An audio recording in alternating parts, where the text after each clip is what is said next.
And welcome back. I'm excited to announce that today's video is sponsored by Honeycomb, a new insurance carrier designed for landlords of rental properties. And more on that here in just a little bit. And before that, I want to share this report with you guys because Fannie Mae just downgraded their housing market forecast through 2023. They actually just announced this on the 12th of October, which is today at the time of this video here. They actually announced some pretty drastic changes regarding home sales as well as mortgage rates and, more importantly, home prices, especially through 2023. Some very big changes occurring in their forecast here for the U.S. housing market through 2023. So with that said, let's go ahead and dive right in. It says here, the economy is expected to contract further in 2023 as the Fed appears resolved to tame inflation. The combination of high inflation, monetary policy tightening, and a slowing housing market is still projected to tip the economy into a modest recession in the first quarter of 2023.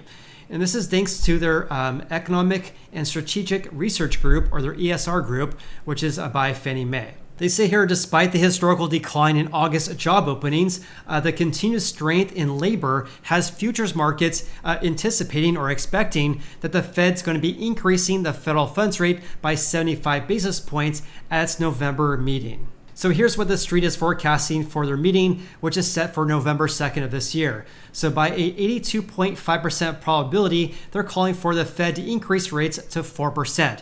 In other words, to increase rates by 75 basis points. And Fannie Mae says, due largely to the higher mortgage rate environment here, rates have increased about 4 percentage points in one single year. This group here lowered its forecast for total single-family home sales in 2022 as well as 2023 to 5.64 million and 4.47 million respectively. And by the way, this represents annual declines by 18.1% in 2022 and 20.8% in 2023.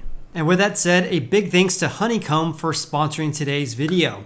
If you own rental property, you've probably seen your insurance costs increase more than once over the past few years. And this year, insurance costs are absolutely skyrocketing. Traditional insurance carriers price their policies based on a number of different factors, the main one being wanting to hit a certain loss ratio. The loss ratio is the percentage of insurance claim losses divided by premiums earned by the insurance company. This impacts you because if you live in Sacramento, for example, your premium might be compensating for losses that occurred in Austin, Texas. On top of that, your premium might even be covering for losses on auto insurance.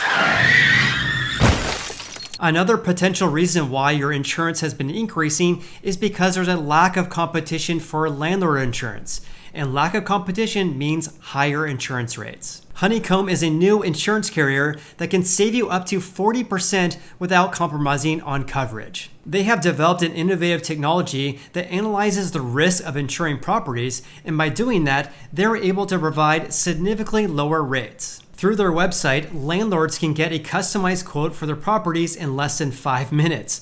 On top of that, instead of waiting for a property inspection, Honeycomb has developed a self-inspection app that saves you tons of time. Join real estate investors as well as landlords who have switched their home insurance to Honeycomb, and check out that link in the video description below to get started today. Again, a huge thanks to Honeycomb for sponsoring today's video, and let's get back to it. They also touch on multifamily construction because they say that it still remains very strong though, but this group also revised downward its multifamily housing starts for 2023. On top of that, they also significantly revised downward their outlook for national home price growth through 2023.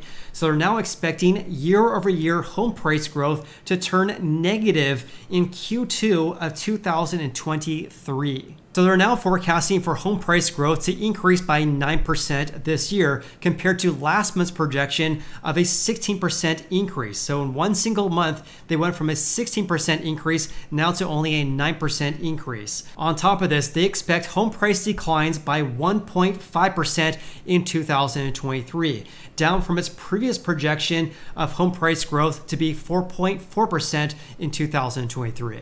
Since I've been making these videos for you guys over the past couple of years, this is the first time I've seen Fannie Mae predict that home prices are going to be negative next year. And let me share this with you guys regarding their forecast this month compared to last month, because it's pretty eye-opening here. So take a look at this. This is this is September 2022, their previous forecast here. So look at this. This is a percent change in their HPI, or their home price index. So they have home prices based on an index, which is their HPI. Again, this is last month for September 2023. Look at this, 2023.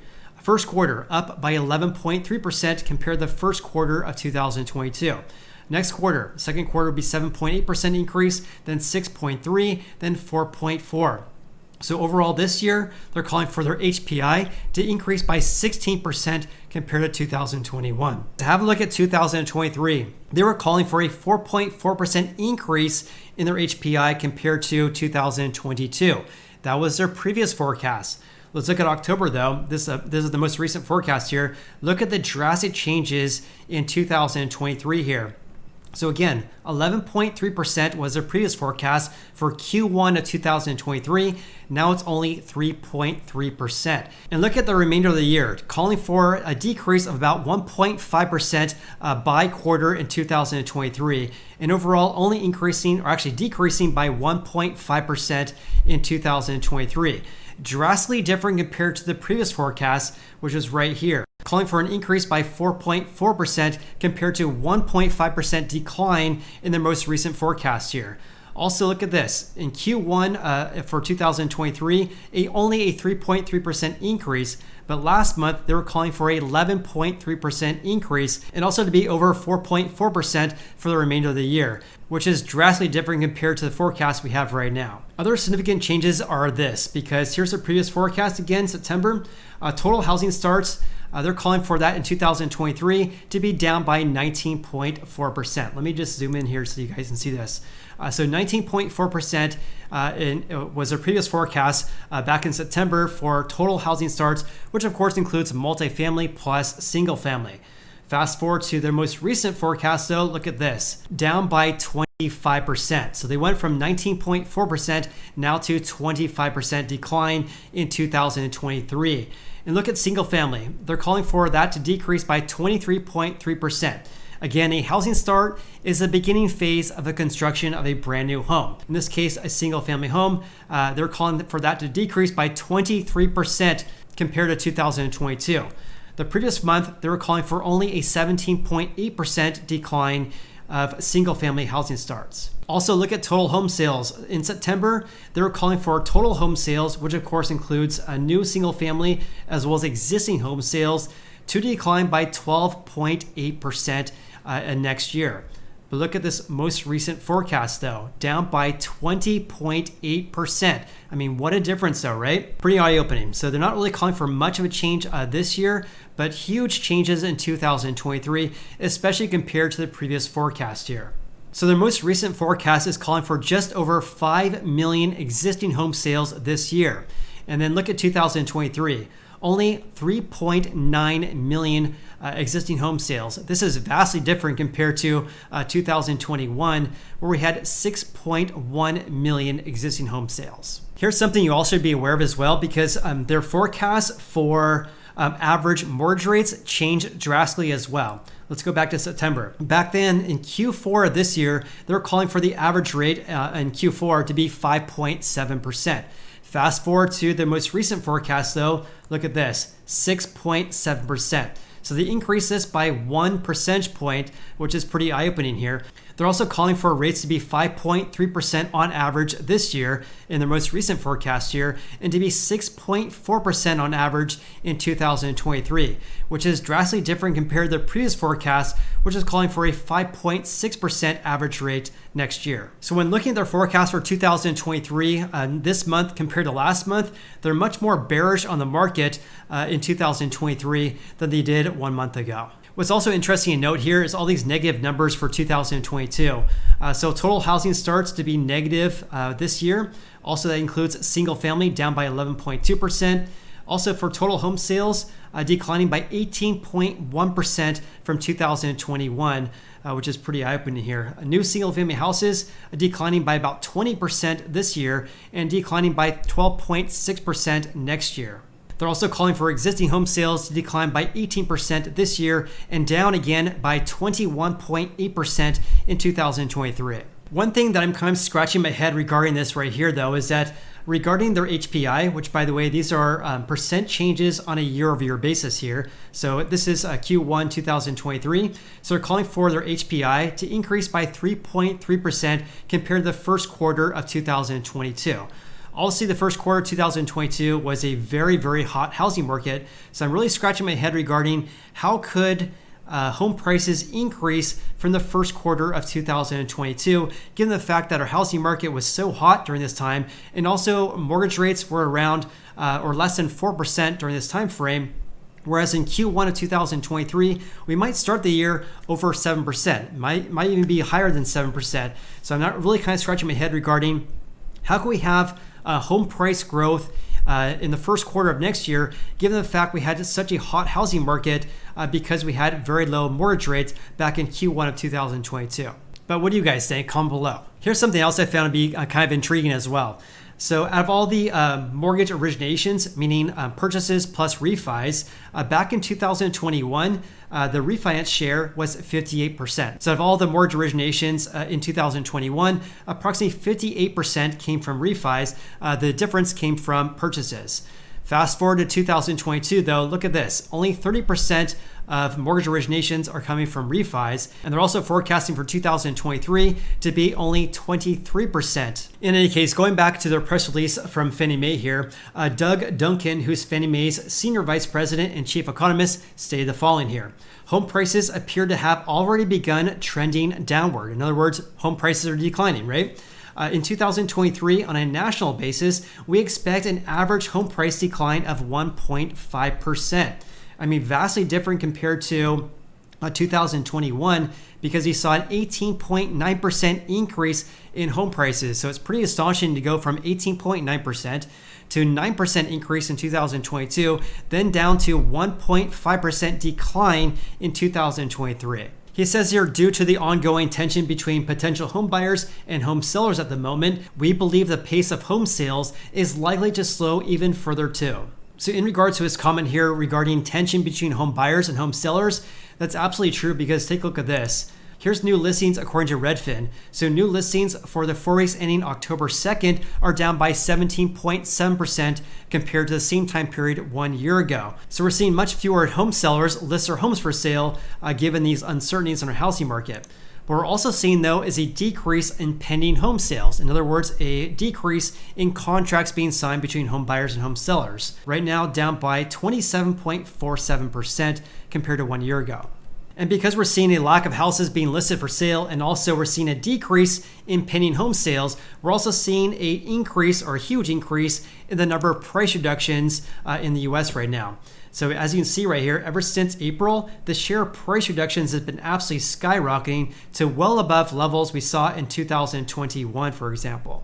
I mean, can you say overzealous home sellers who have not received the memo that our housing market is slowing down? Fannie Mae also goes on to say the following here. We lowered our 2022 forecast for total home sales slightly to 5.64 million units, and that's an 18.1% decline from 2021. The change was due to a lower expectation of existing home sales given incoming data and higher rates. Our total home sale outlook for 2023 was also revised downward from 4.98 million to 4.47 million units. Additionally, we also have revised downward our forecast for home prices as measured by their Home Price Index, or HPI. They anticipate 2022 to increase by 9%, down from the previous forecast of 16%. Also for 2023, they also project home prices to decline by 1.5%, down from their prior forecast of home price growth of 4.4%. And check this out, because based on recent comments from Fed officials, we do not expect the Fed to slow the pace of policy tightening until there's clear evidence of both a loosening labor market as well as decelerating core inflation measures. The Fed's September Summary of Economic Projections, or SEP, showed the median projection of the unemployment rate rising from 3.8% at the end of 2022, currently it's 3.5%, to 4.4% by the end of 2023. If the historical relationship between such a rise in the unemployment rate and a recession holds true, this would signal the start of recession in 2023. However, though, they do not anticipate that home price declines will result in a repeat of the Great Recession that we saw in 2008, for example. Due to the minimal use of adjustable rate mortgages, or ARMs, teaser rates, and exotic mortgage products, relatively few current single-family borrowers are subject to payment shocks from rising interest rates in the way many borrowers were in 2006 and 2008, or through 2008, combined with more robust underwriting standards, as well as a stronger set of tools available for loan workouts and modifications compared to the housing crisis of 2008, will mitigate the impact of home price declines on mortgage delinquencies and foreclosures. And by the way, check this out, because according to the Consumer Financial Protection Bureau, or the CFPB, which is a government website here, you still can enter into a new initial forbearance program. So if your loan is backed by HUD, FHA, USDA, or VA, you may request an initial COVID hardship forbearance as long as the COVID-19 national emergency is still in place. And yes, it's still in place. Also, if your loan is backed by Fannie Mae or Freddie Mac, there still is not a deadline for requesting an initial forbearance. In other words, if you have a loan backed by these government entities, you still can enter into an initial forbearance program. And because of this could mitigate the number of foreclosures in the country. Of course, a lot could change though, right? And I'll definitely keep you posted with the latest developments. Fannie Mae also touches on this right here. They said beyond diminished affordability, in other words, a lack of housing affordability, as mortgage rates continue to rise, we suspect the lock-in effect in which existing mortgage borrowers have rates well below current market rates. Again, current market rates or current mortgage rates are around 7% right now, or actually just over 7%. The all-time record lowest was around 2.7% that was set in 2021. And it says here, because a lot of people have very low mortgage rates right now, it's limiting the number of move-up buyers. This is absolutely true, because why would you move from a 2.7% mortgage rate to a 7% rate and also buy a more expensive house? Your housing payment would more than double, and therefore it doesn't make a lot of sense to see a whole lot of move-up buyers. In other words, buyers purchasing a house that's more expensive than they have today. They also touch briefly on new home sales, because they say new home sales, in contrast, jumped by 28.8% in August. I made a separate video regarding that, to an annualized pace of 685 new home sales. That's according to the U.S. Census Bureau, of course. The highest since March of this year. The surge, though, coincided with a summer pullback in mortgage rates that now have passed. Therefore, we expect that the jump in sales of new home sales will prove to be a temporary deviation from an otherwise downward sales trend. And also, given much higher inventory of new home sales under construction, as well as easing the cost pressures and building materials here, and an expected easing in labor market tightness, we expect new home sales to hold up better in the near term via more aggressive discounting by home builders. And with that said, again, a big thanks to Honeycomb for sponsoring today's video. Check out that link in the video description below. Also, if you guys got any value out of this video whatsoever, then please hit the like button. I greatly appreciate that. Hope you guys have an awesome day, and look forward to seeing you on the next video.